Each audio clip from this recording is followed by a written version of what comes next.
Good morning, everybody. Richard let me know he's running just a couple minutes late, so we're going to give him a couple more minutes, and then we'll get started. Thank you.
We're good to go.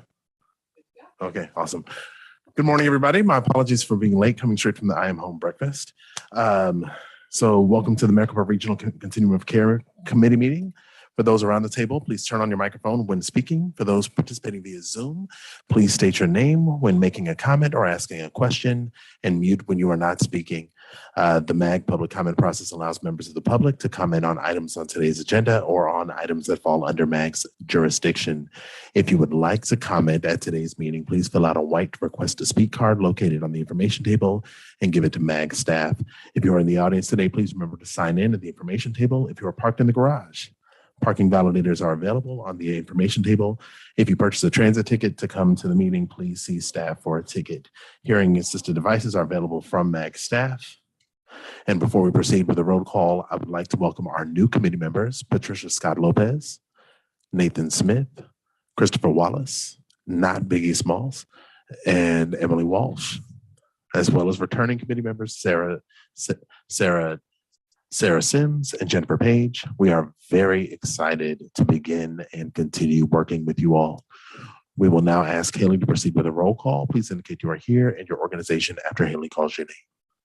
Thank you, Chair Cruz. Don Bogart.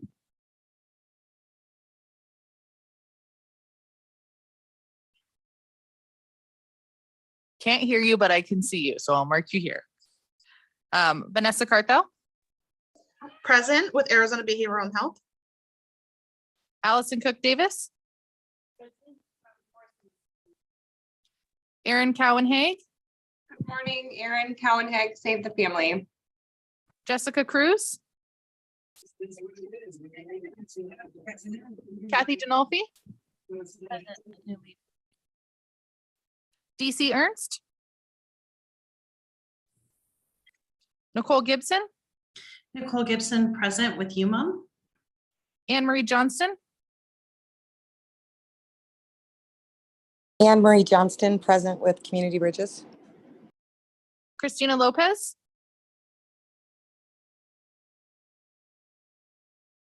Marcy McFarland. Marcy McFarland, present. Sorry, Christina Lopez, present for NAC. No worries, thank you. And I got you, Marcy, thank you. Thank you. Jim McPherson. Morning, everyone. Jim McPherson, Phoenix Community Alliance. Jennifer Page. Gerardo Pena. Aaron Rain. Good morning, Aaron Rain, City of Mesa. Tyler Rosensteel. Patricia Scott Lopez. Patricia Scott Lopez, present for Arizona Complete Health. Sarah Sims. Laura Scott Nicky. Present, the Salvation Army. Nathan Smith. Present with Phoenix Rescue Mission. Michelle Stokes. Christopher Wallace.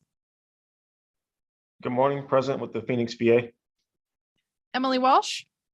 Present with Maricopa County Public Health. Chair Richard Cruz. President, Human Services Campus. Did I miss anyone? Great, thank you. Thank you. So the next item on the agenda is a call to the audience. This is the opportunity for the public to comment on items that fall under the Continuum of Care Committee that are not on the agenda or that are on the agenda for discussion and not for action. 15 minutes will be provided for the call to the audience for the agenda item unless the committee requests an exception to this limit. MAG staff, were there any comments received or anyone who has joined the call to offer comments? There were no public comments received or members of the audience wishing to speak at this time. Thank you very much. I would encourage you all to talk to people that will both could be a good fit for this room, but also that have a horse in the race when it comes to doing this work, that are oftentimes excluded from this room, so that they can, one, be in the audience, but also we can hear their voices. If we are only talking to each other, then we're doing a whole lot of social service incest in a sense, right? Because all we're doing is talking with each other, and we can do better than that. So thank you. So we will now move on to the next agenda item. The consent agenda will approve multiple items at the same time. Committee members can always ask for an agenda item to be pulled off the consent agenda to be heard during the meeting, at which time staff can provide additional information, give a presentation, and answer any questions. Do we have any questions on this before we move to approval of the consent agenda? Hearing none, great. Our next item is to approve the consent agenda. Does any member of the committee have any questions or comments on the consent agenda? Okay, hearing none, can I have a motion to approve the consent agenda? Vanessa Carthel, ABC, I motion to approve. It has been moved. Is there a second? I will second. Who's- Marcy McFarland. Okay, awesome. It has been properly moved and seconded. Is there discussion of the motion?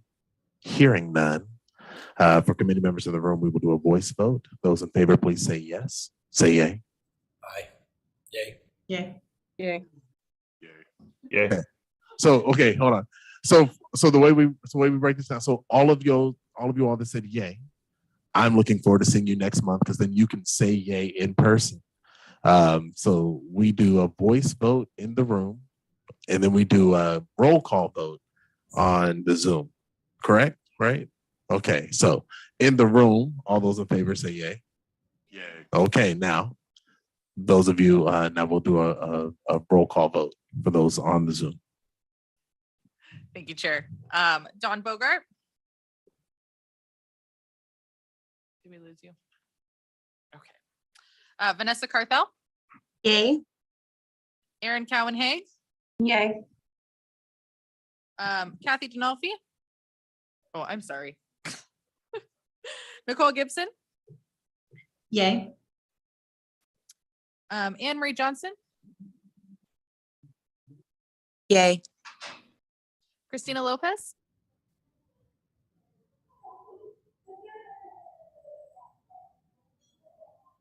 Christina Lopez.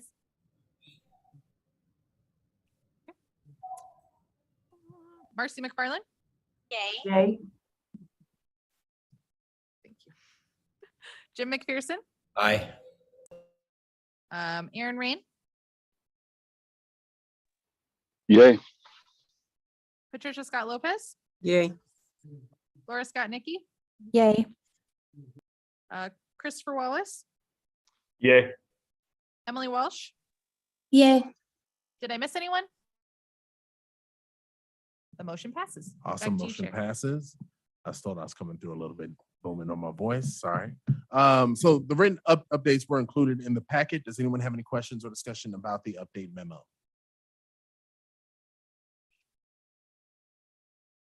Okay. So we'll move on to the next agenda item. In collaboration with the work of Pathways Home, there have been ongoing conversations about affordable housing. Amy St. Peter, Deputy Executive Director with MAG, will give an overview and ask for feedback. Amy, I turn it over to you.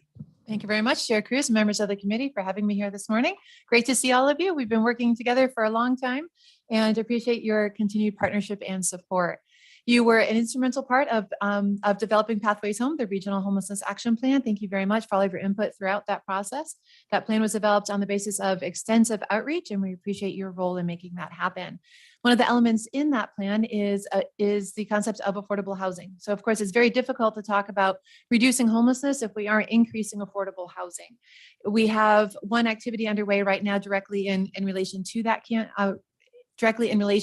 plan, and that is a campaign. The plan had positioned the region to develop a public education campaign around increasing acceptance of affordable housing, even down to how do we talk about affordable housing? That term has a lot of baggage, a lot of misconceptions.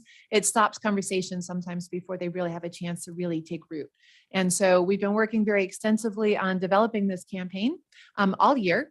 And in April, we started partnering very closely with Home Matters to Arizona to be able to bring all of our expertise to the table with them and with their partners. And so we've been working very hand in glove with them since that point in time. So we've been very focused on how do we increase the supply of affordable housing, but in doing so, we also need to enhance the capacity to develop and preserve affordable housing. And so the Arizona Community Foundation has a grant from Chase. They're working with them to increase affordable housing, and to preserve it, but also to enhance the capacity around that. And so our interests in this space are very much aligned. And so we've been working with a number of partners then exploring how can we enhance capacity. What does that look like? What do people need? What do people already have access to? There are a lot of really good activities already underway in this space. So we definitely don't want to duplicate or compete or replicate. We want to be able to coordinate and to be able to leverage each other's investments in this space to achieve a greater return on those. So we've been working with a number of different partners. We had shared, I think last month or so, a very brief survey just asking people initially, what are you able to access now about affordable housing? What do you need?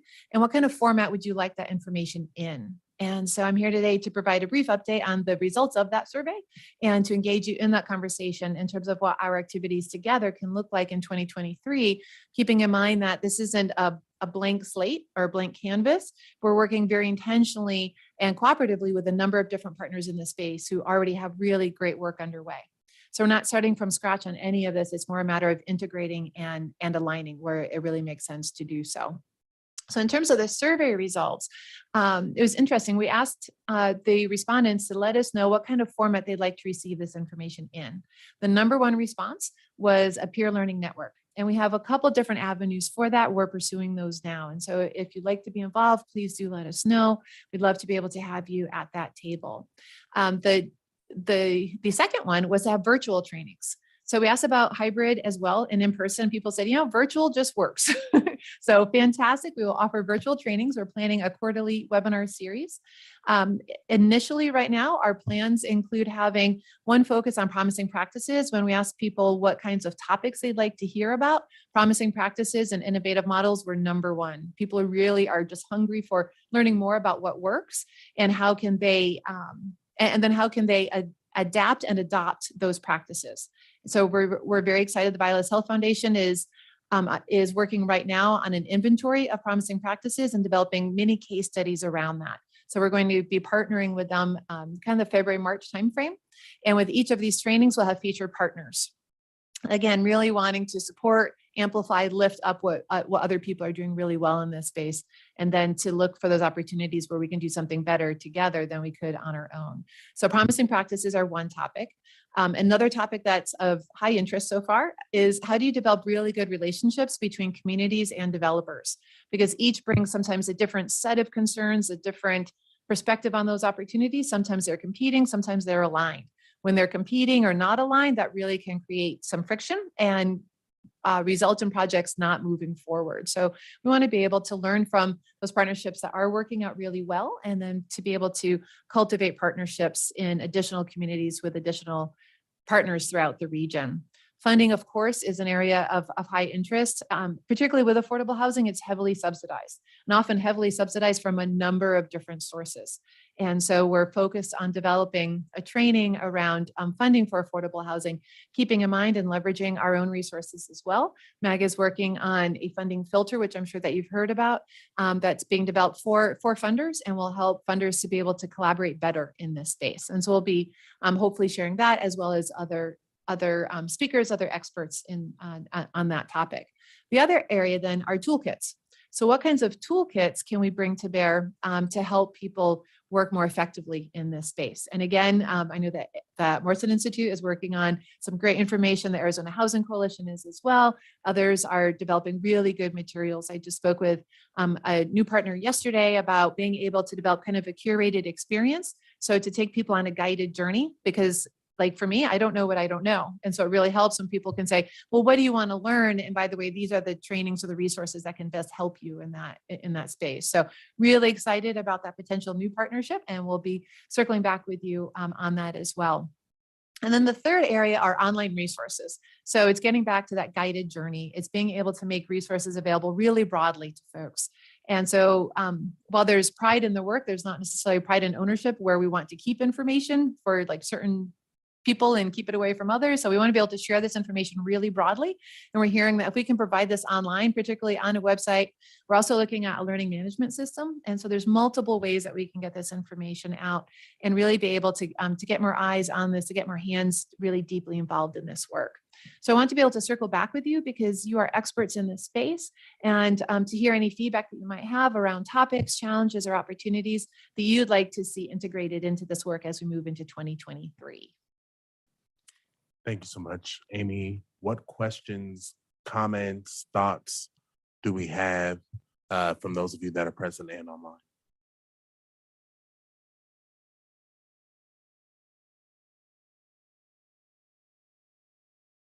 I see you. Go ahead. Yes. I have a question. Well, I'm sort of semi-involved in this, but I think it'd be helpful to talk about maybe some of the audiences for the different trainings and Yes. toolkits. Thank you. Thank you very much. So we've been hearing a lot from local and tribal governments that they'd like this information. If nonprofits are also wanting this information, please do let me know.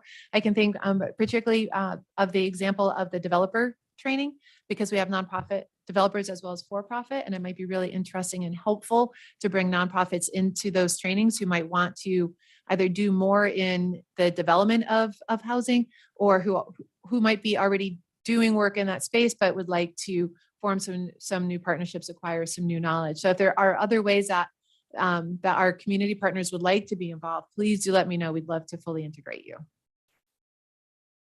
Thank you. Other questions? Amy, this is Laura. Having done affordable housing, I think it would be important, especially from the nonprofit side, because of the vast number of layering to get those projects off the ground, would be trainings on regulatory requirements, because it is very exhaustive. And I think that we as nonprofits need more assistance in training on that. Excellent. Thank you very much, Laura. I would also offer, just to piggyback off of that, both in terms of, yes, these are the requirements, but then if people think of these are the restrictions, then we now have a new box to operate out of, right? And so what are the possibilities for innovation as a result of, if we acknowledge these are the current barriers that we have, or these are the guardrails that we have, so how do we build up in that regard? So I would also recommend something of that nature. Excellent. Thank you very much. Other thoughts, questions? Okay. So if there are no questions, thank you very much. Thank Amy. you. We'll move on in the agenda. I do encourage you all to ask these questions, because if they get asked in the after party, that happens in the parking lot, or in the elevator, or in the post Zoom room, or the group chat. I don't know if there's a CLC group chat. If there is, please invite me to it. But all of those things. But if it occurs in those spaces, then it robs those other people that come to the meetings of being able to contribute and think of how it is that they can also how it is that we can do this work to end homelessness. So I'll move on. Michelle, Human Services Planner with MAG, will provide an overview of the point in time count as well as a timeline for this year. Go ahead, Michelle. Good morning, everyone. Thank you for having me today. Okay, we're just gonna share some slides.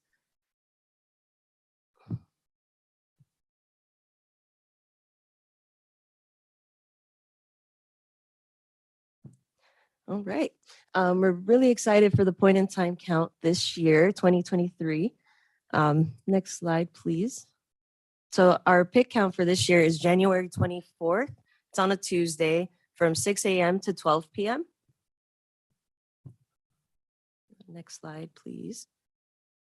And this is just a timeline for the last couple of months and in January. So in November, we were working on updating the coordinator list. It's up on our website now. And we did a kickoff planning meeting for the pit with all the coordinators. In December, well, this month, we've been working on the app development with our RAD team, and we started planning for special populations with youth, veterans, and families. So we're working with the CRC, with UMOM and NEC for feedback on what's our best way to count these populations. We're also in the process of developing the material and the recording as well this month, and as well as providing support for the coordinators, where we have office hours today for the coordinators, but also doing a check-in one-on-one with them for support, for grid support, and just additional questions to make sure that everyone's prepared for 2023. And then in January, we're doing a train the trainer on the 4th and the 5th. And it'll basically be the recording of the training that we develop with the coordinators, and to promote consistency throughout the municipalities. They'll be sharing that recording as well when they train volunteers. And then after the 5th, that's when volunteer trainings will happen before the pit. And then day of the pit is January 24th. Yeah, there's a lot of moving pieces in the pit. So if anyone has any questions or interested in volunteering, please reach out to the local coordinator. The link is right there. It's also on our MAG website, and there's my contact information as well if there's any questions. Does anyone have any questions right now? Yes, what questions do we have about the pit count?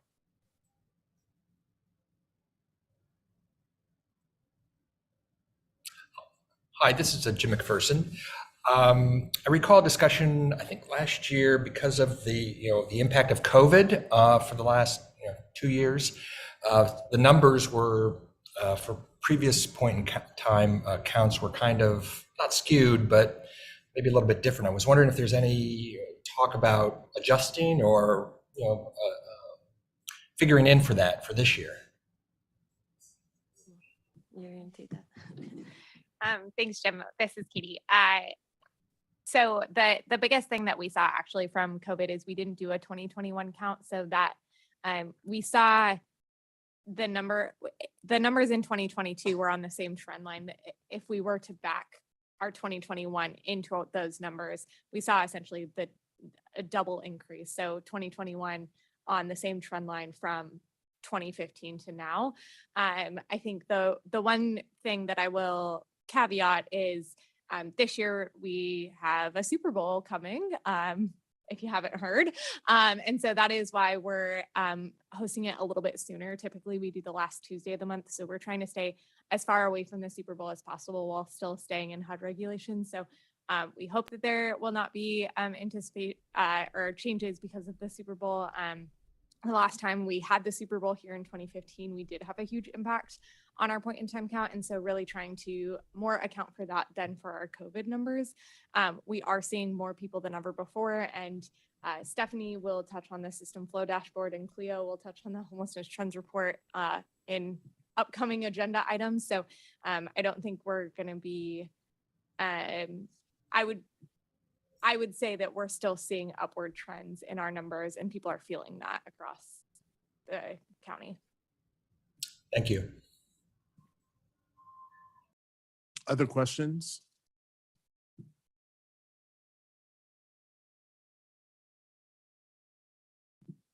Okay. Since I hear no other questions, we'll move on to the Systems Flow Dashboard. Stephanie Crum, HMIS Manager at Solari, will provide a recap of the Systems Flow Dashboard. Stephanie, you have the floor. Good morning. Good morning. Thank you for having me. Let me go ahead and share my screen real quick here. All right. So if this is the first time you're seeing this dashboard, just want to run through this first page again real quick. On this first page, our landing page has a bunch of the dashboard definitions, who we're talking about when we're talking about who's actively homeless, who's part of our inflow, who's part of our outflow. And then our by name list inclusion and exclusion criteria can be found if you scroll towards the bottom. But let's go ahead and get into the numbers. So what we're really seeing for this past month is really just kind of a leveling off. There really wasn't a big change in the total number of active households. It was about a 1% drop. Not really any change in singles here, just a few household counts. The biggest drop here was actually in families, even though the ley line is not as dramatic. There was about a 7% drop for families. So the little drop that we had was mostly driven by the family system here. As we scroll down into our sub pops, again, we're really seeing just kind of a leveling off for the most part. We did see a little bit of a drop here in our BIPOC population, about 2%, a little bit of a rise in white, non-Hispanic and chronic. Unsheltered continues to drop a little bit. Again, not too much here, kind of nominal, just a few percent. And everyone else is kind of just leveling off. Just leveling off is the best way I can describe that. Let's go ahead and get into our flow details. And then again, up here at the top, you'll just see our overall active number. And then the peaks and valleys here are when our outflow outpaced our inflow or when our inflow outpaced our outflow. And as you can see for the past 2 months, this orange valley means that our inflow is outpacing our outflow. That means more people are coming into the system than are leaving to a positive exit. When we get down here to inflow detail, we actually had, this is a little bit harder to see, we had a drop in our new clients, which is probably the driver for dropping overall. We did see a little increase here in return from inactive, not a lot, pretty much kind of level there, but a little bit of an increase. Get off of there. There we go. And then down here at our outflow detail, we're still continuing to see the unknown negative exits drop. A lot of that is due to our big drop earlier this summer. One thing I do want to point out, which is a win, is that we did have a few more housed this month. We had 524 households compared to 501, which is good. We don't normally see a rise this time, so this is great. That is 23 households that made it off the streets. All right, I've talked enough. Let's open it up for questions. So I'm gonna jump in first because I was told that there's an answer for this question that people have been asking for the past couple of months, and that I'm also asking too. That piece around the unsheltered number, that we have an answer as to why that drop has occurred, because I know that everybody's eyes are seeing more and more people on the streets. So the fact that I see fewer people on the graph, I'd love to know if you've been able to figure out where that comes from. Yeah, absolutely. I want to toss this quickly to Katie because I'm not sure exactly what I'm allowed to say right now. So I'm going to toss this to Katie, but I can elaborate on any of the data that we found. Thanks, Stephanie. You have the hot potato. I do have the hot potato. So I will say a couple things that we have had discussions about, and I am going to keep it at a high level because I think we're still confirming and really trying to dive into it further with these individual programs. But a lot of what we saw is really that was end of year closeout. So their fiscal year is July to June. And if clients were not interacting within that 90 days of activity, then you're supposed to be closing them out as an outreach team. Okay. So we know a lot of our unsheltered right now is outreach teams. So that is the majority of the folks that are engaging. We need to keep them engaged every 30 days to keep them on our by name list and keep them in our system flow dashboard. And so I won't pass the hot potato, but there has been a lot of conversation in the outreach collaborative about how do we have more robust outreach, making sure we're touching folks every 30 days to make sure that they're staying enrolled and staying at the top of the by name list. But that was where we saw kind of that significant drop. We saw Stephanie and her team did an analysis of a bunch of different teams. What is their normal closeouts month to month, and what was their closeouts for that month? And we saw a couple of programs that had significantly higher closeouts than other programs, and so, or than their like typical closeout in the year. And so that is our hypothesis. We're still working on confirming that hypothesis, but know that that is something that funders do require you to do and all of those different things. But that being said, that is also, we need to make sure folks are engaged at least every 90 days so that they're not closed out. And so how do we strike that balance? We know outreach teams are overburdened, so continuing to have conversation about that. Is that helpful? Awesome. Yes, that is helpful. I just want to encourage all of those that are doing that, and I include myself. I dropped the mirror there as far as when it comes to the Human Services Campus, is that this data is useful if we're doing the inputs properly, right? If the outreach teams are not doing the proper inputs, then the data becomes a weapon, because if the data says that there's fewer unsheltered on the streets, but we know that there's more unsheltered on the streets, right? Then like the data begins to work against us. However, it's also a good tool to be able to know from a context of, if the unsheltered number is actually dropping, but then we're seeing people being unsheltered in higher concentrations in certain areas, that's also good to know. So just want to encourage folks around that. What other questions do people have for Stephanie around the data that we see here?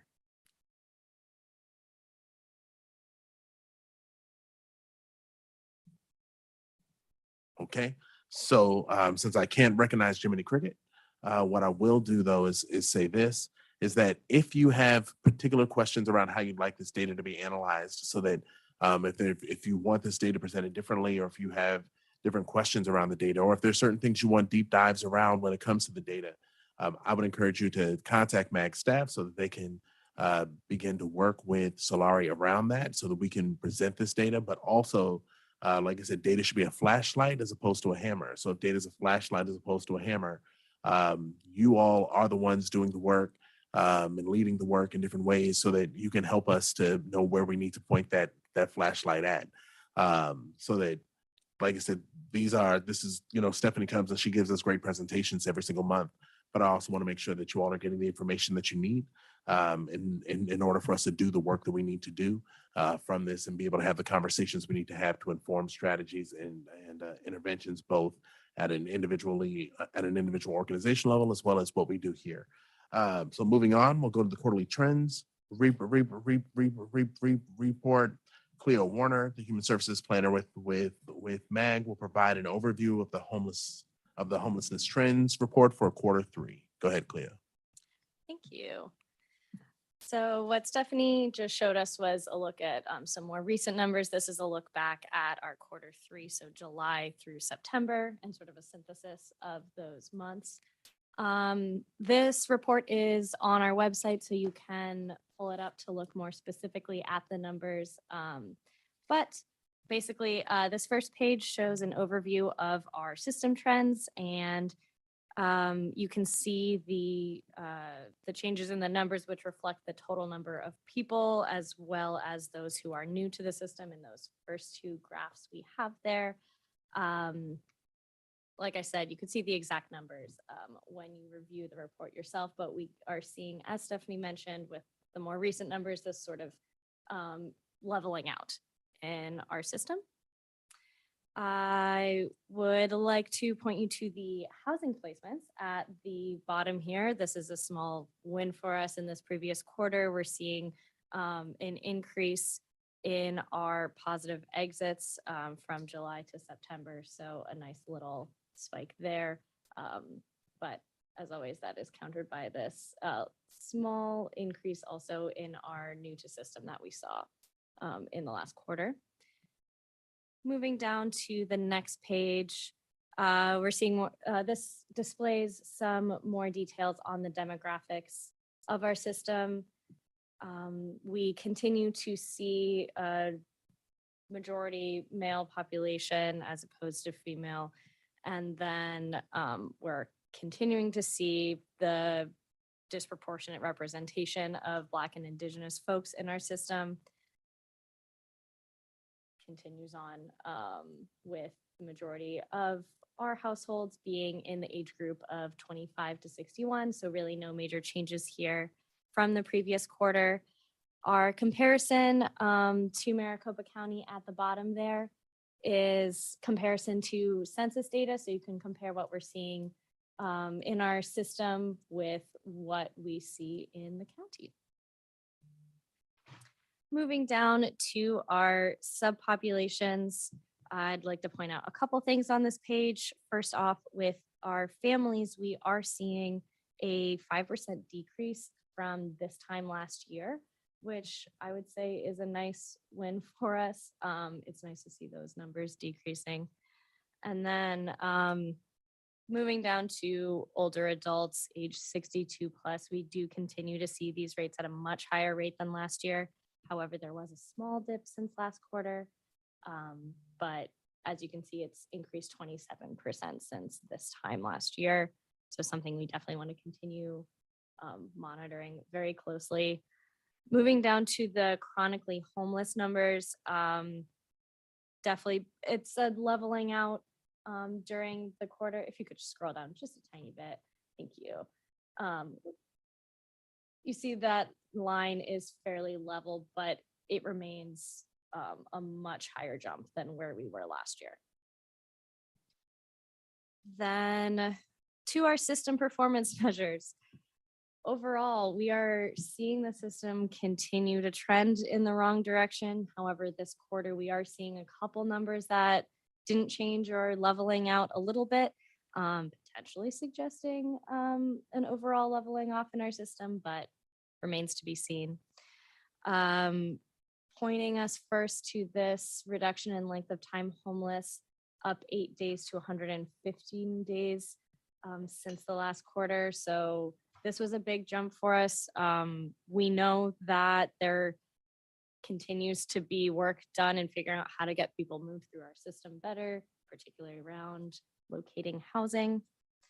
Then I would also like to point out the successful exits. We are up by 1%, which brings us to last year's system performance measure goal, which leaves us with just 1 more percent to make it to our current goal.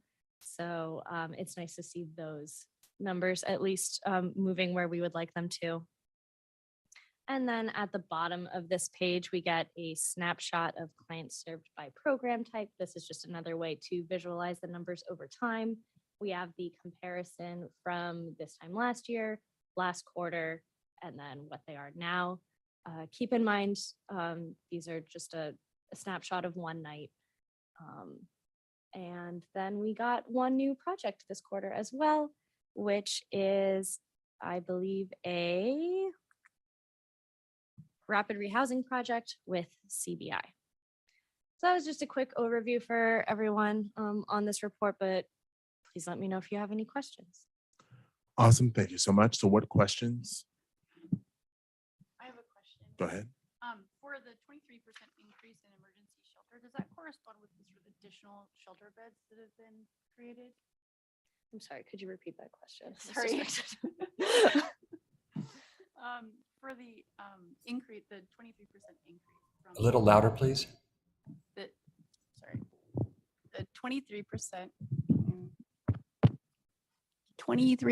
increase from September to September. Does that correspond with the increase in shelter beds over that time period? I think Katie might have to answer this question. Yeah, so we've set up, I can't even tell you how many shelters over the last year with a lot of COVID funding, and we're having conversation about how do we sustain those. But to name a couple, St. Vincent de Paul, Washington Shelter, Respiro at the campus opened in April. I'm looking at Richard, like, please confirm that. There's been a number of hotel programs that have opened that fall into that emergency shelter bucket. And we are looking at what does that sustain training look like to make sure that we have that capacity available. Do keep in mind this, this is how many people were in those beds on a night like on September 1 comparatively to September 1. So that isn't necessarily taking into consideration capacity. Right. It is just how many people were sleeping in that bed. But there definitely is an increase in capacity because of the number of shelter beds that have been activated. Yeah, so our capacity is actually higher than this. So there was not every single bed was filled that night on September 1st, is what this number tells me more than anything else. And we're continuing to open beds. Rio Fresco just opened 2 weeks ago, so that'll be even more December 1 when we do this again. Other questions that exist? That was a great question. Thank you so much. Other questions, comments, thoughts? Yeah, I've got a question. It feels like ages ago, but I'm just curious about what connection between the data and causes of the trends in the data are being made. So like, you know, in the page after page, you see in May through July area, there's a spike in homeless numbers. And I can't recall all the way back to July what was going on. So what kinds of discussions were had trying to connect what we're seeing in the data to causes of the data so we can figure out how to solve the problem? Well, I would say there's still definitely a lot of work to be done with the why behind what we see in these reports. It's always an ongoing thing that we have to tackle in our system. And as you know, as part of our data analytics work group, these are conversations that are just starting. But overall, we do see generally like a spike around that time of year because of heat relief shelters and more people going inside due to weather related factors. Why this particular time was exceptionally high, I think that remains to be figured out. Katie, do you have any more to add there? I think it goes back to the conversation we were having earlier too about how do we make sure that our outreach teams are continuing to be engaged in folks. So that says that if people are coming in, we see consistently a spike in the summer, those folks are probably outside, not during the summer. And so how do we continue to make sure that they're active in our system? And that's just having a robust system, right? This is all homeless management information system data, and it is only as good as you're engaging with the system. And so how do we have a more robust conversation about it? How do we start to think about what does that look like? And so I think those are all the questions we are also asking, but I don't know if we have like succinct, this is the next steps we take to do it. Thank you. Other questions? Great question. Vanessa? Oh, wait, no. Jim. So I'm gonna go Jim, then I'll go Vanessa. Not a question, but I just would like to commend staff for pulling this information together. It's an amazing summary of what's going on, and I encourage all members and all of the committee and all members who are watching of the public to download it from the website. Just use it as back of pocket information when you are speaking about the work that you're doing and the work that we're doing and the community is doing to support the issue. And again, thanks to staff for pulling it together. I just downloaded the latest right now. Thank you, Jim. And to follow that up, you can find the report on our website by going to the homelessness section and going to resource data, clicking the data button, and you will find it there. Thank you, Vanessa. Sorry, I just want to add one thing. It's also in the packet that's attached to the event on our calendar too. So there's many ways to get this information. Thank you, Haley. Hi, Vanessa Carthel, ABC. Is this a new report or am I late to the game? It is not super new as far as I know, but we are glad that you are seeing it now. No, that's great. And my question is, I have a couple of questions. How is it being shared to the public? Who is our audience? And then I have a question on the data. So yeah, I'll go ahead and, how is it being shared? Thanks, Vanessa. And Jim, feel free to jump in at any time too on this. So this report, the first one was published last November for the quarter three of 2021. I'm just trying to be in 2023 already. We've been publishing for about a year. It's initially it goes to the board for approval and then comes to the committee for your review. That just started happening in June. We have been working just starting in August. We created a set of top takeaways from the report to really redo the website that this report is attached with, so it is more understandable to the general public. The hope of this report is that it is much more broad based than just the system flow dashboard that is available only for people within the system. So we have been having conversations about what does that look like. We've really been, especially going into the 2023 point in time count, this is an alternative that is available throughout the year, not only to reporters, people in our system, but also the general public, for them to understand what does data look like and what are we capturing as really kind of a throughout the year look, not just the one time of the point in time count. The communications work group started meeting to really start to get this over the finish line of what do those talking points look like and what are the top takeaways, what would we want people to know about this, and those were approved in August when we did the Q2 homelessness trends report. That group is starting to re-meet to really talk about how do we escalate this for more people, and also what does the communications plan across the continuum of care look like. If you're interested in attending, we are meeting next week, so feel free to reach out to me. You are more than welcome to attend. It's 11 a.m. on Tuesday. Thank you. And then my second question was, well, not much of a question, but a suggestion for our committee is, I know we're going to be talking about the strategic plan, and I think that this is a good tool. This data is a good tool to see how we're making progress, if what we're doing in the strategic plan is working and making an impact. And so I just think maybe a standing agenda item is to look at the COC committee's role in the strategic plan and how we're making an impact on these numbers, if we're making an impact. Thank you. Thank you. Thank you for that suggestion, Vanessa. Other questions, thoughts, comments?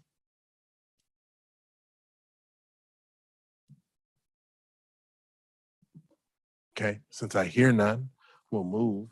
So next we have Katie Gentry, Regional Homeless Program Manager with MAG, will provide an overview of the system performance measurements for Q3. Thank you, Co-Chair Cruz. This presentation we often give alongside the homelessness trends report. It's really just diving further into those system performance measures. What do they mean? And really, how are we evaluated as a system, specifically in the notice of funding opportunity at the national level, but locally, how are we doing? Next slide. Next slide, I just told you what we're doing for this. So the first one I wanted to talk about is first-time homeless.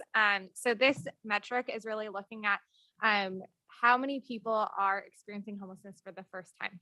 That definition of first time means that you've not been enrolled in the homeless management information system in the last 24 months.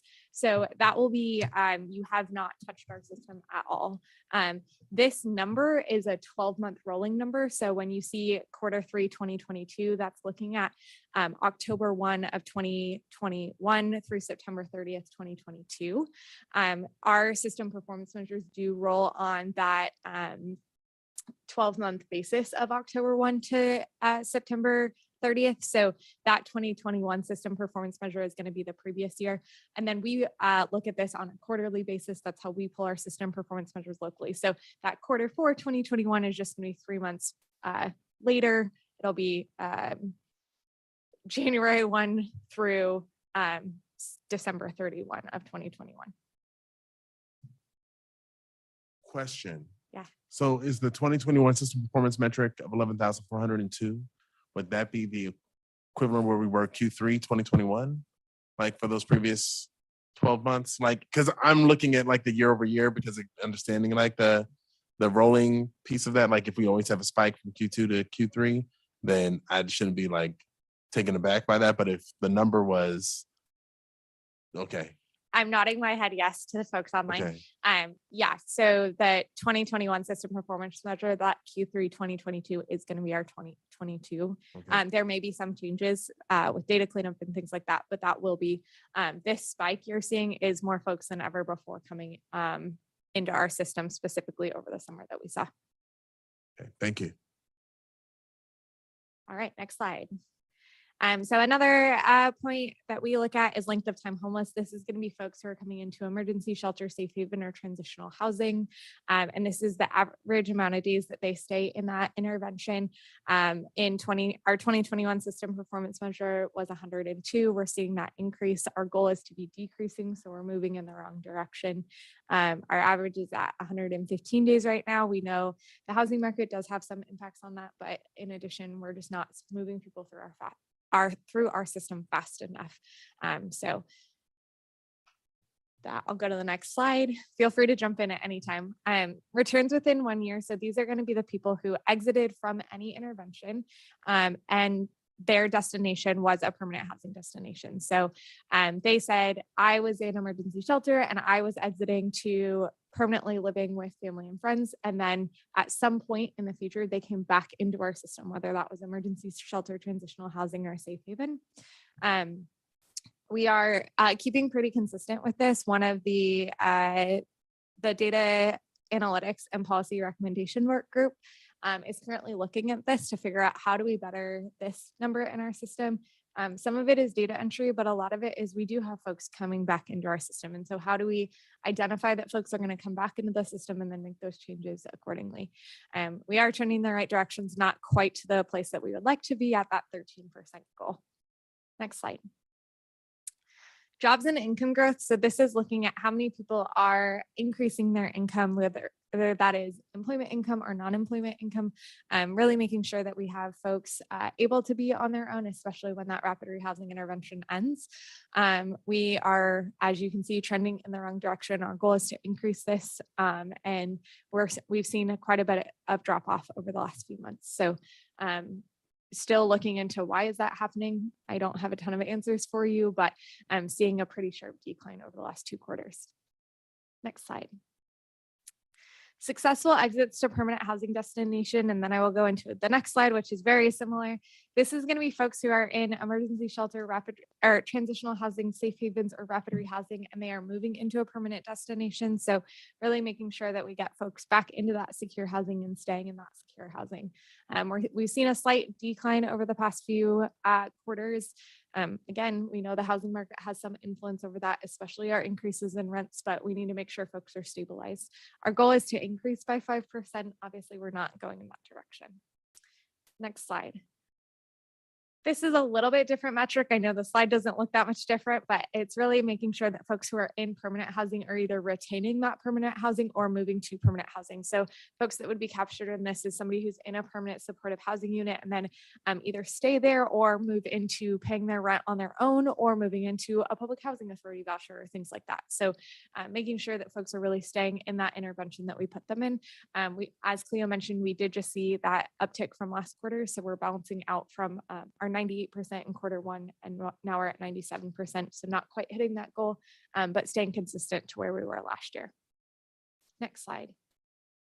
I know that was a ton of information. I would also like to share before we present this to you next time, we are working on developing a platform similar to the homelessness trend report on our website under that data tab on our website that you can go visit the system performance measures at any time. It'll look at historical data and what is happening quarter over quarter. So we'll have from 2018 to current, and you'll be able to interact with the graphs at any time. Thank you. Questions, comments, thoughts?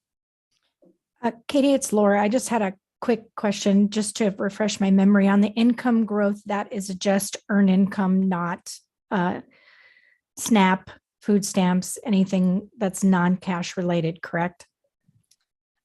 Correct. However, disability is included. So one of the things that we've been spending quite a bit of time talking about specifically in data committee is how do we make sure that we're recording that increased income? So we've seen increases in disability and Social Security over the last 5 years, but we're not necessarily always recording that. So making sure that we are recording that side of it, but it does not include like food stamps, WIC, Right. those types of things.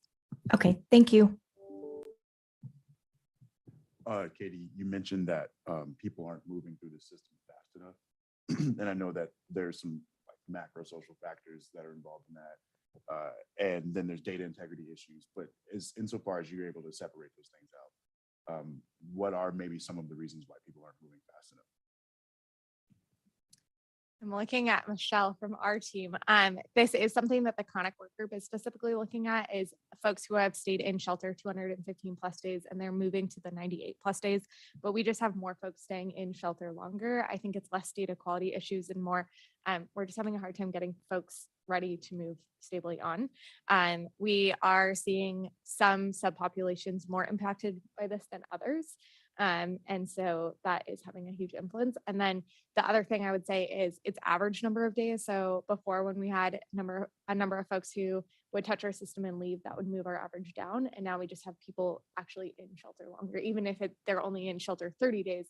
We had a lot of 0, 1, 2, 3, 4s that would offset some of that. And that's just not as common anymore.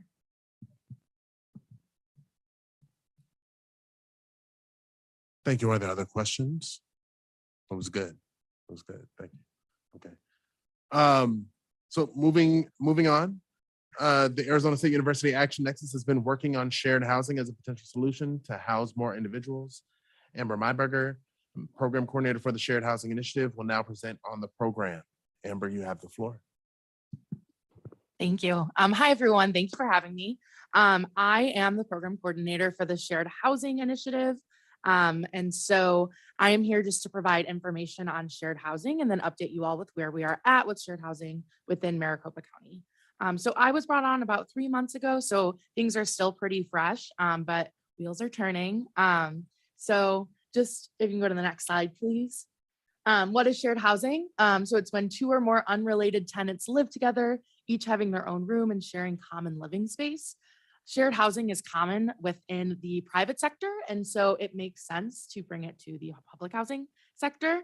And it's just a way for people to be able to move out of homelessness quicker. If you can go to the next slide. So the benefits of it, right? Councilor Cortell, ABC, we can't see the slides here virtually. We can't see them.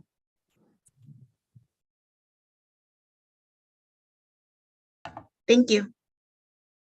All right, so some benefits of shared housing. The biggest one, client choice. People get to choose their own housemates and foster new relationships. The first question that should be asked of a participant is, do they already know someone that they want to live with? And kind of fostering from there.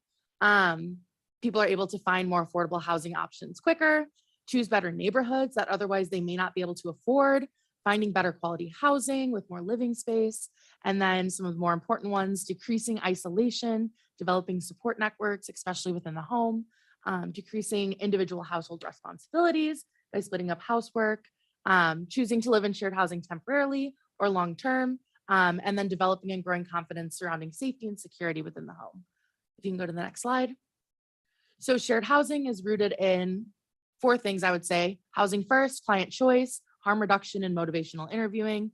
Housing first, right? It's important for us to get people into permanent housing and then help meet their needs from there. Client choice 2, we're not going to force anyone to do shared housing. What we are here to do is provide another option for people instead of, just living individually or, whatever the other options are. Meeting the clients where they're at allows them to have more opportunities. And then shared housing is based in motivational interviewing.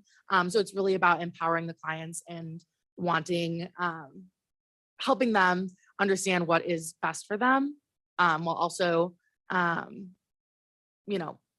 providing shared housing as this option if it works for them. If you can go to the next one.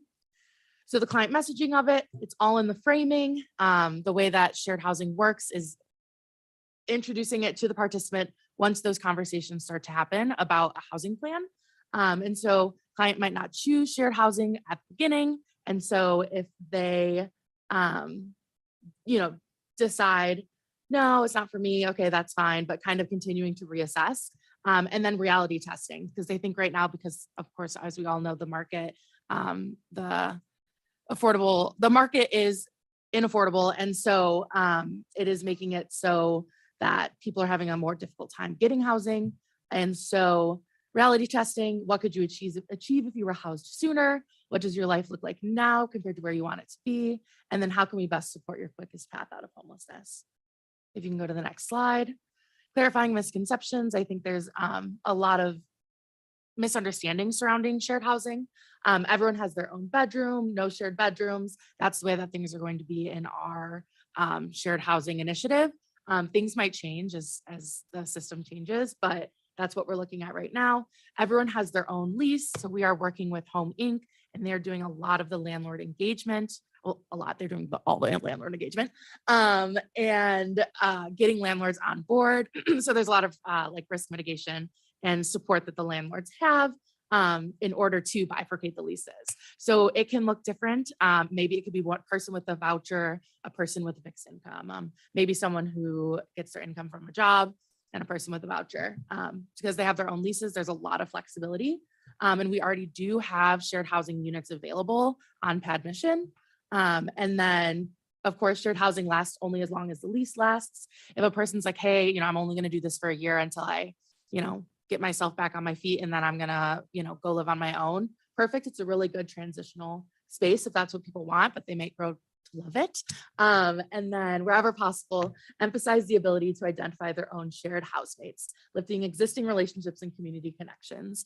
What has been noted already in the within the unsheltered population is that people are already actually doing shared housing. Maybe a person will be using their voucher individually, having a friend stay with them, and that can be a liability and they might be kicked out because that breaks their lease, yada, yada. So this is really just allowing people to have a different option. If you can go to the next slide. So here's the general flow of shared housing.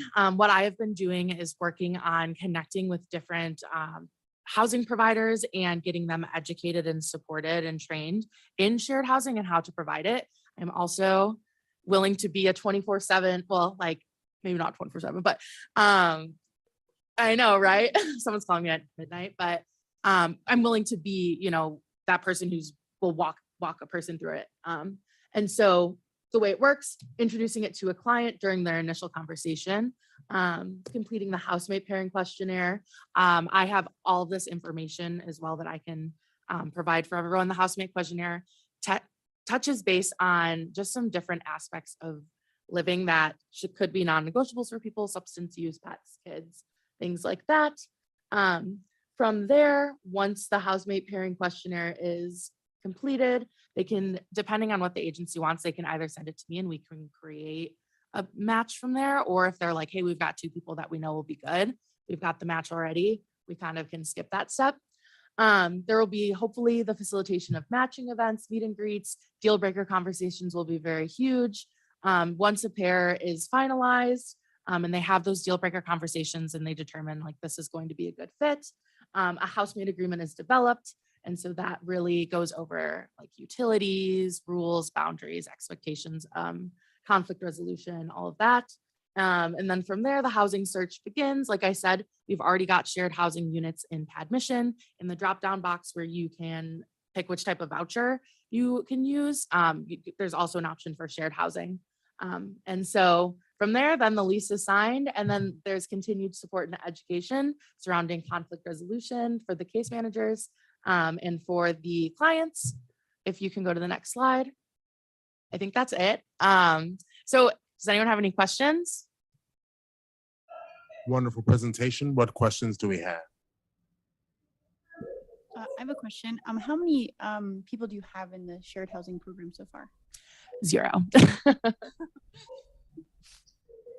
Nathan Smith, Phoenix Rescue Mission. I keep forgetting to say who I am. How do organizations partner with the opportunity? Yeah, so you just have to reach out to me and then I am available to come out and help train staff and get everyone familiar with the process. And we're also working on getting a learning management system up and running that will have trainings for people as well in there. One other one too, is all the shared housing, is that offered through home inc landlord partnerships, or are there other partnerships? So there are other, like there's other websites and landlords that aren't on PAD mission, but we do have connections with through Home Inc.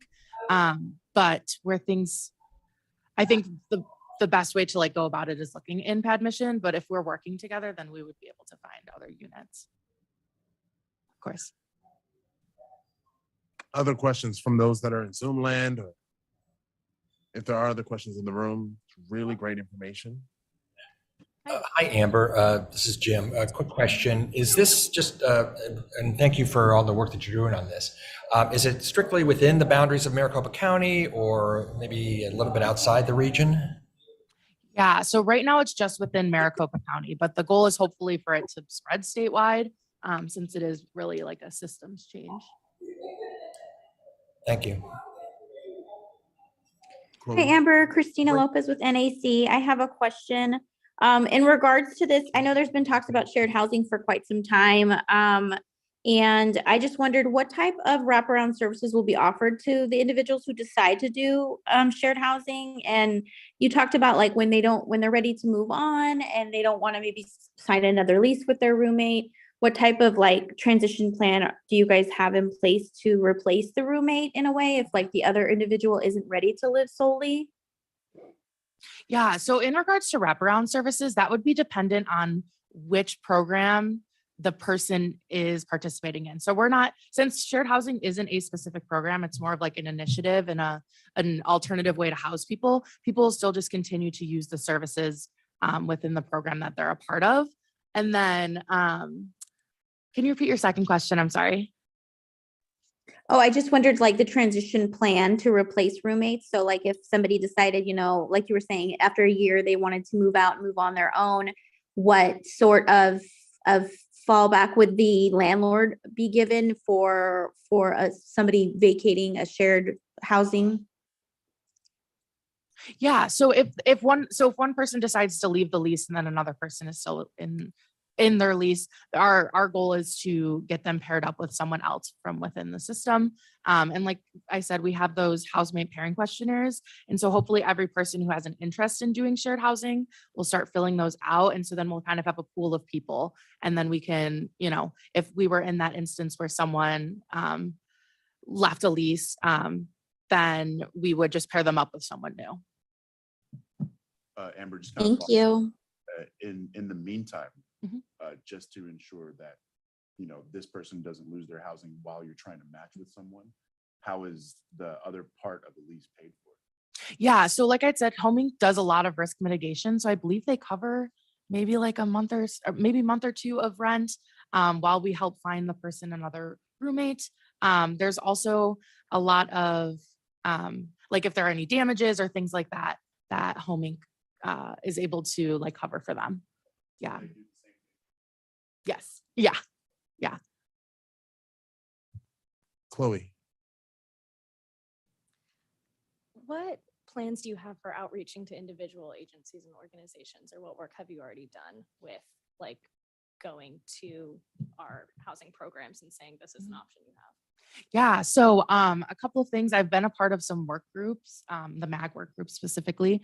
We've been trying to target youth, veterans, and seniors. And so not that everyone can use shared housing, right? But we've been trying to kind of target specific subpopulations.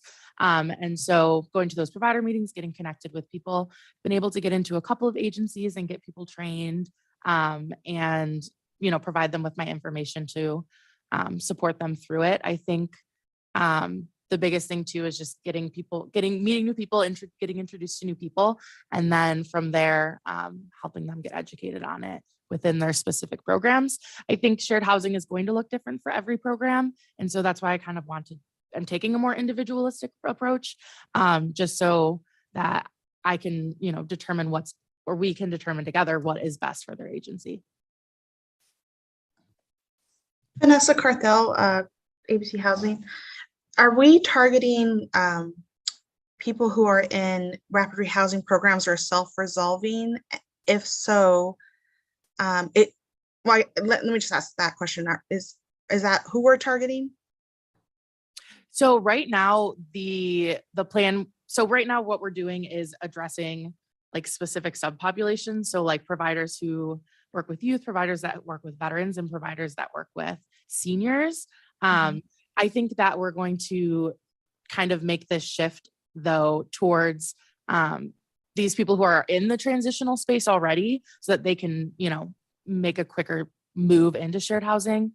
But if you have organizations or programs, that's kind of where I'm at right now, is meeting with different organizations and different programs and trying to get them supported through it.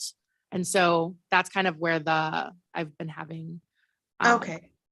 issues. Yeah, and that makes sense. So, sorry, I lost my train of thought. No, I think it does make sense for if, you know, we're looking at rapid rehousing and self-resolvers, because I see shared housing really as addressing the issue of affordable housing. Do we know what, do we have any numbers on how much money they're saving if they go into shared housing based upon what's in PAD mission? So we do have a budgeting tool that will be used hopefully in the case management process with the clients so that they're able to determine this is how much a unit would be if I were to live individually. This is how much it'll be if I were to live with another person, and then kind of break down from there. So it's more individual. We don't have like a median number of that now. Okay. Yeah, I just think that that'd be interesting to see, really, to push this initiative forward of who are those landlords who are participating in this, and what's the difference between getting a 1-bedroom and a 2-bedroom unit opposed to your own 1-bedroom unit. That would be interesting. Amber, if you are interested, our team has pulled a lot of analytics on rental data, our regional analytics team. So we can just do that. We can help get you some of that data. Yeah, that would be awesome. Something that I'm working on now too is sort of this branding in general of shared housing. Right now we have been, I've been getting trained and working closely with the Shared Housing Institute, which is like a national level organization. And so I'm wanting to kind of work on this branding of shared housing for Maricopa County specifically, as well as sort of this kind of marketing strategy. I think just because I'm newer in the role, I wanted to really start working with the agencies right away. But I think now taking a step back, getting this plan in place, that's a little bit more strategic. When you're ready to work with the agencies, I'd love to have you at the Human Services campus to talk with the number of agencies that we have on the campus that are doing housing. I think it would be a really good opportunity. I've already connected you with my managers. It's in your email box right now. But beyond that conversation that's centric to HSC Inc., like I said, be it CBI, I mean, there's like multiple organizations that do housing that I think this would be a good conversation for. So I would definitely love to connect on that. Thank you. Yeah, I think that's what we had thought. We thought me being here would be a good way to kind of just meet these different agencies and kind of just get that this is something that we're doing now out there as an option. So thank you. Are there other questions? No? Okay. Fruitful. See, I like when Jiminy Cricket's not in the meeting. That's good. That's good. That's good. Okay. Moving on, the Continuum of Care Board is currently in the process of strategic planning. The board is looking for feedback on activities the committee is currently undertaking, activities the committee would like to undertake, and outstanding activities that have not been undertaken. Katie will now provide an overview of the board strategic planning review. Thank you, Co-Chair Cruz. So the board is, since we just finally passed this strategic plan in, I want to say August finally, we're really just looking to update the strategic plan that we're currently working on. There's still a number of activities outstanding from this year and going into 2023. So just wanted to highlight a couple of the things that you all have been working on as the lead agency or the lead committee on. So the first one being the community adopted best practices. So you all revisited that in August of this year through September. We're going to bring that back to you all this year. There are a number of other changes and things that have percolated up over the last few months that I think we can continue to revise and reform and continue to grow those best practices.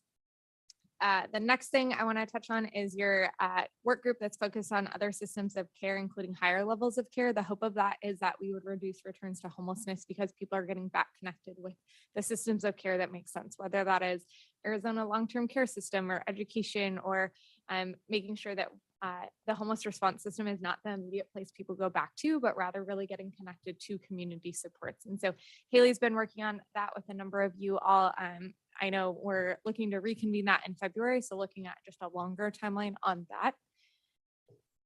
The next thing that you all have not started but are going to look to start is developing an education process for other systems of care to educate the homeless system. So really kind of as after identifying those other systems of care in that first work group, really saying, how do we educate both ways of what do we do in the homeless response system? What do you all do in the systems of care that you're inside of? And how do we better make sure that there is communication? I just got email this morning from the Department of Corrections. So how do we better kind of interlude with them and make sure that they have a plan just as much as we have a plan, and that our immediate response is not just us.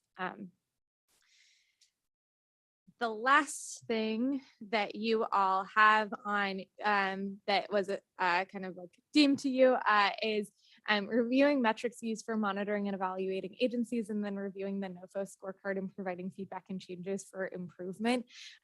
We are in the final stages of reviewing and developing a monitoring plan and process. So that will actually come to you all in January for review to see if you have any additional feedback on those metrics, what we're using. We, I think in the past have continued to use a tool that is very long and lengthy, and that's our hope is to really have a lot more touch points on agencies that receive continuum of care funding and better partner with other federal funding sources, and then looking through the scorecard of what do we need to change for 2023.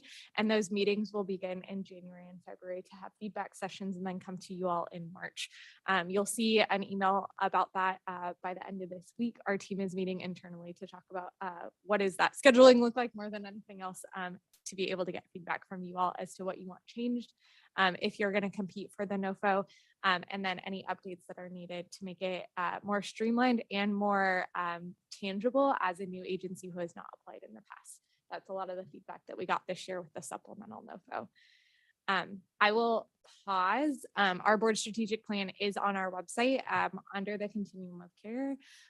You are welcome to give any feedback now or just seeing time. I'm happy to also receive any feedback. We're meeting next week with the board to talk about board strategic planning and making any updates, but want to make sure that you all have anything captured that needs to be captured in that strategic plan. And if you wanted to work on something else that is not currently in the plan, please let us know, because we want to make sure it's incorporated. Awesome. Do we have questions, thoughts? Yeah, I've got. Go ahead. I have a question. Thank you. I have like a few, so I won't overwhelm us. But one of the questions I had is, what's the interaction between the Pathways Home Plan and the board strategic plan?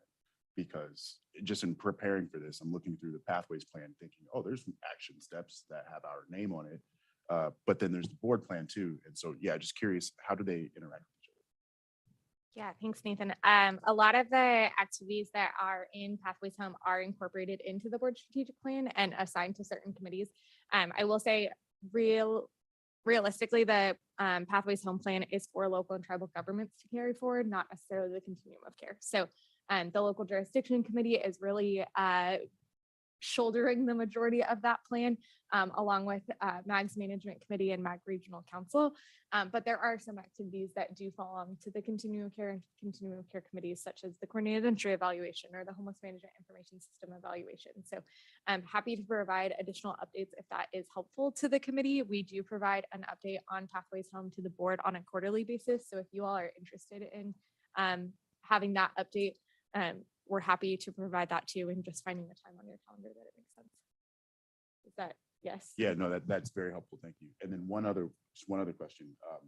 You mentioned some things that are in various phases that this committee has been working on, but I can't remember all that. So it would be great if you sent that out as an update. And then it would be nice to know how we as individual committee members can participate in some of those initiatives that you were describing. Absolutely. Can you repeat the question? We can't hear.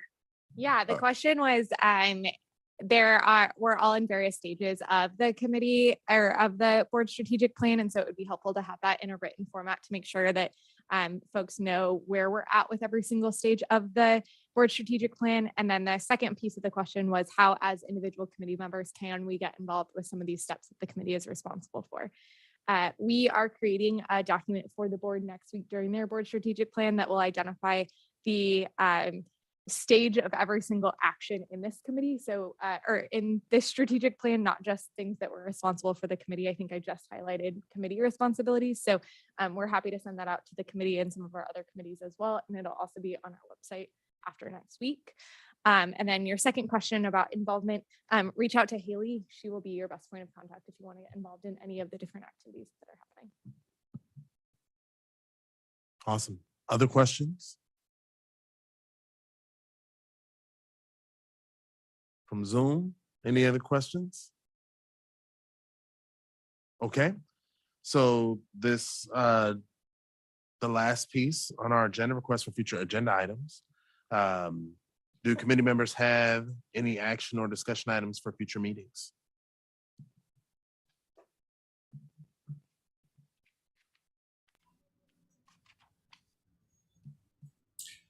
Okay.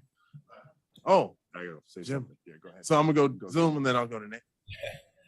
Chairman Cruz, early on you had mentioned your desire for reaching out to additional audiences to either participate in the work that we do or that we reach out to. And in early November, the Arizona Town Hall had a session on homelessness and some related issues. And I'm guessing a lot of the folks who are on this Zoom call attended, but I'm thinking if we took the attendance list of that session and found out and matched it with who we're already involved with, maybe we could find some new folks to participate. And I'd be happy to be a part of that process and reach out to the town hall folks. To see.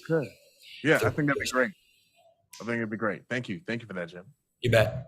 Yes. But I think that the town hall attendee list is actually on the final report that's on their website. Oh, perfect. Wow. I'm going there now. Also, I'd just like to jump in. If you have personal connections, you can always encourage them to sign up for our newsletter, which has all of our meetings and all that information. I know it can be kind of a lot to take in, but it does have all the information for every meeting that's happening and all the additional details they may need. Awesome. Just as a suggestion on future meeting agenda items, I think it would be great to have more conversation around how this committee as a whole and then we as committee members fit into some of the board strategic plans. So just kind of following up on Katie's last presentation, it would be great to deep dive that and to really put ourselves into that. Thank you. Good deal. Good deal. Other questions?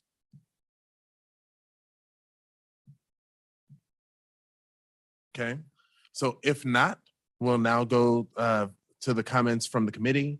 Is there anyone on the committee that has any other announcements or events that they would like to highlight? I have one that I would like to highlight. We are still looking for a committee co-chair. So if you are interested, please send me an email of intent, basically.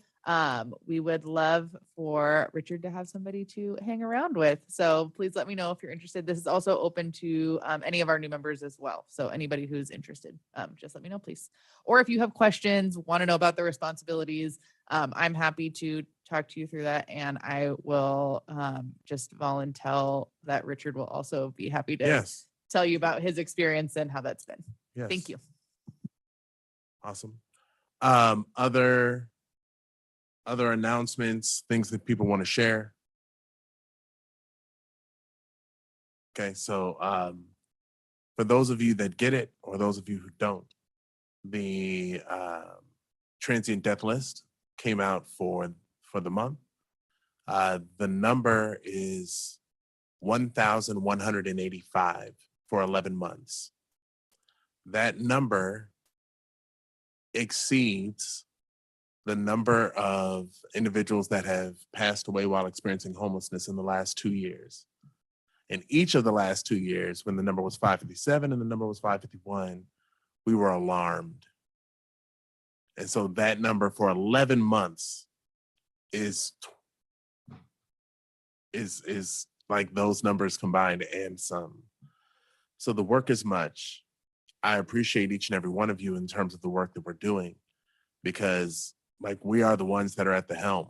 We're steering the ship when it comes to what's the response.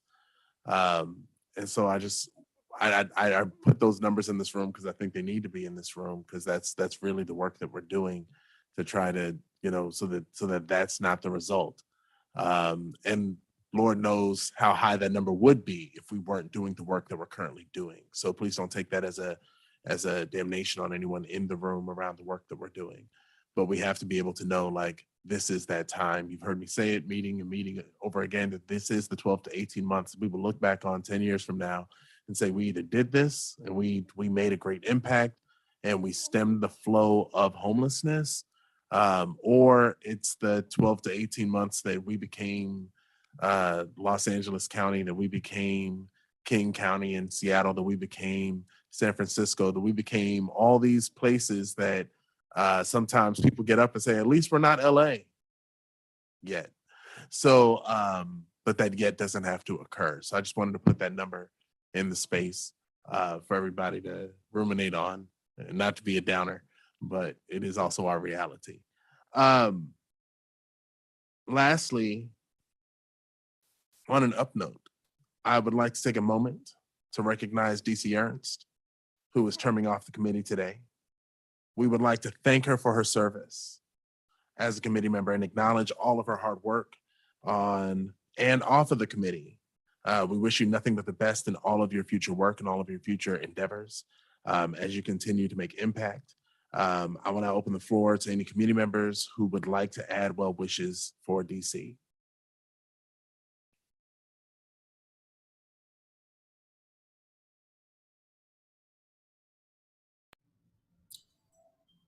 Thanks so much, and all the best in your future efforts. We look forward to hearing what's going on in the next phase. Thank you, Jim. Yes, thank you for your participation. It's valuable and we appreciate it. Thank you. Thank you. Anyone else? Okay, moving forward. Again, I would like to remind anyone from the audience attending to please sign in at the information table. With no further business, the meeting is now adjourned. Thank you. Happy holidays for whatever you celebrate or don't celebrate. And we'll see you in the new year.